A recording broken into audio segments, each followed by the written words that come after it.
Hi guys. Um, Reading today. Here's what I want you to think about. We have read, well, if you look here, not quite half, just about half of our book. Once you have read a certain amount in a book, you know some things about the characters, right? We've talked about the characters. We've talked about some of the things that we know. And we can start making predictions about what the characters might do. I'm sorry, I don't like that. There you go. What the characters might do. Okay, so we can make those predictions. So as we go further, we can start thinking, I wonder how the characters are going to react. We know how Ivan is reacting to things. We know that he just made a really big promise to Stella. We know that he wants to do the very best to keep his word, right? We know that Bob is kind of silly and that really he only trusts Ivan very much and Julia. We know that everyone, except for maybe Mac, was pretty sad about Stella dying. So we really know some things about our characters now. Because of this, we can make predictions as readers about what might happen next. When we had our book clubs last week, we talked about this and we said, can we make some predictions? I'm going to read today, and then at the end of reading, I'm going to ask you to jump over to Seesaw and write down a prediction of what could happen next, okay? So it won't take you that long. I just want you to come up with something that could happen next. Okay, so we know now that Stella has died. We know that Ivan has made a very big promise to Stella, and that promise was to make Ruby safe and maybe even make Ruby have a different life than Stella had, not be stuck in a domain, right? And we also know a lot about Bob and Julia. So let's just keep reading and kind of see where we end up. This chapter is called The One and Only Ivan, which is also the title of our book, right? The One and Only Ivan. When all the humans have left, I send Bob to check on Ruby. How is she? I ask when he returns, because remember now Ruby's alone, all by herself. She was shivering, Bob says. I tried to cover her with hay. I told her not to worry because you're going to save her. I glare at him. You told her that? You promised Stella. Bob lowers his head. I wanted to make the kid feel better. I shouldn't have made that promise, Bob. I pointed to Stella's domain, and for a moment, it seems like I've forgotten how to breathe. I wanted to make Stella happy, but I can't save Ruby. I can't even save myself. I flop on my back. The cement is always cold, but tonight it hurts. Bob leaps on my belly. You are the one and only Ivan, he said, mighty Silverback. He licks my chin, but he's not even checking for leftovers. Say it, Bob commands. I look away. Say it, Ivan. I don't answer, so Bob licks my nose until I can't stand it any longer. I'm the one and only Ivan, I mutter. And don't you ever forget it, he says. When I gaze out of the food court skylight, the moon Stella loves is shrouded in clouds. Shrouded means covered. It's a synonym for covered. If you look carefully there, the moon's right in the middle and there's all the clouds around that. So it means it's covered in clouds. Once upon a time. At night, Ruby moans and sniffles. I pace my domain. I don't want to fall asleep in case she needs something.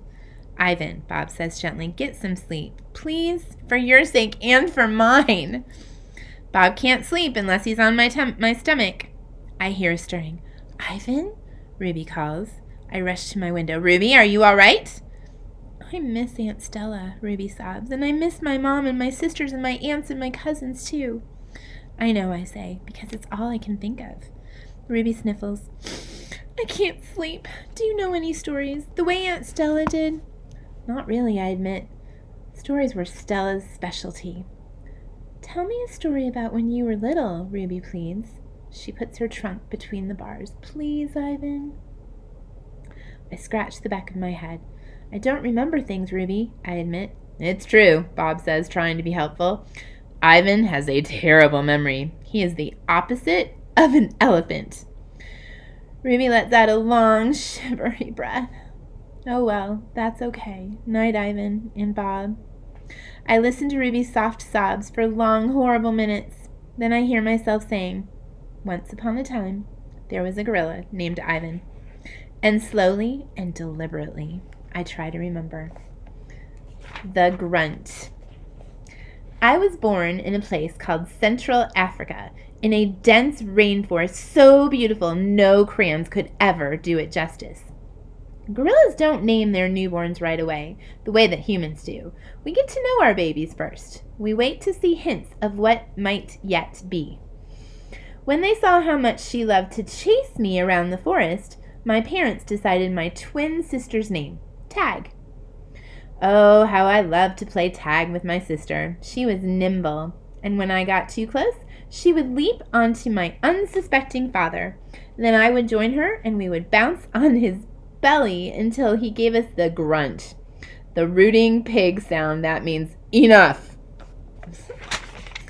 The game never got old, although my father might have disagreed. Mud.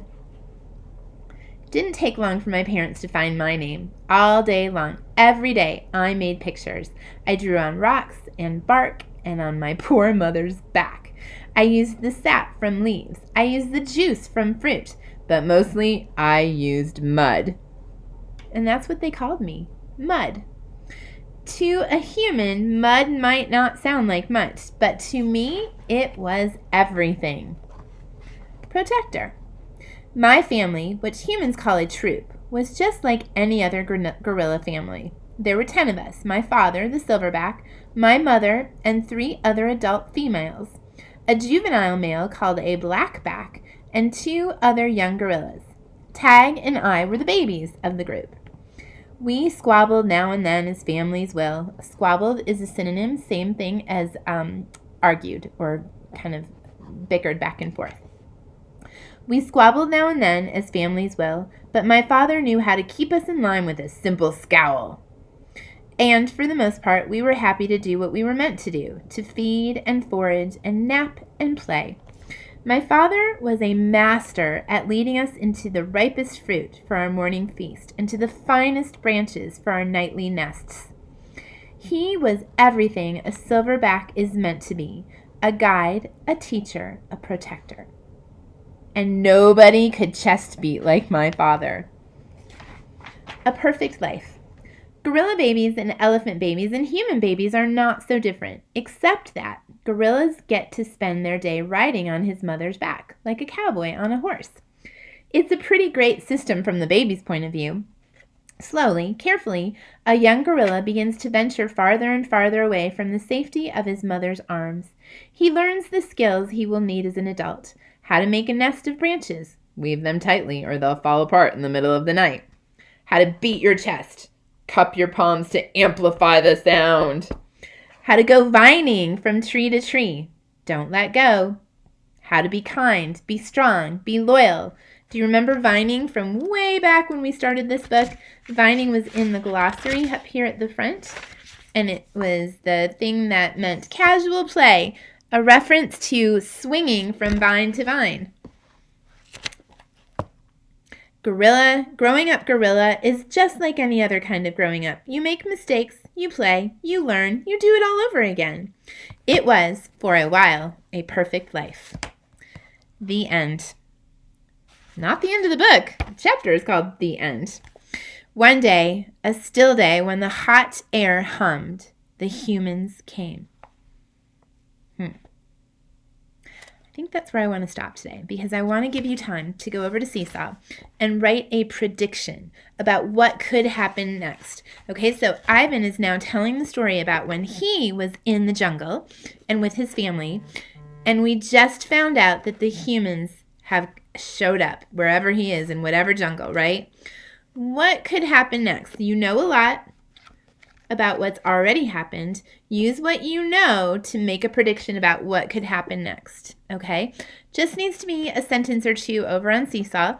You can use whatever you would like. I will put some instructions over there so you have them to follow. But don't make this hard, just easy, and you can even make a video if you want to, okay? All right, see you later, Ivan fans. Bye.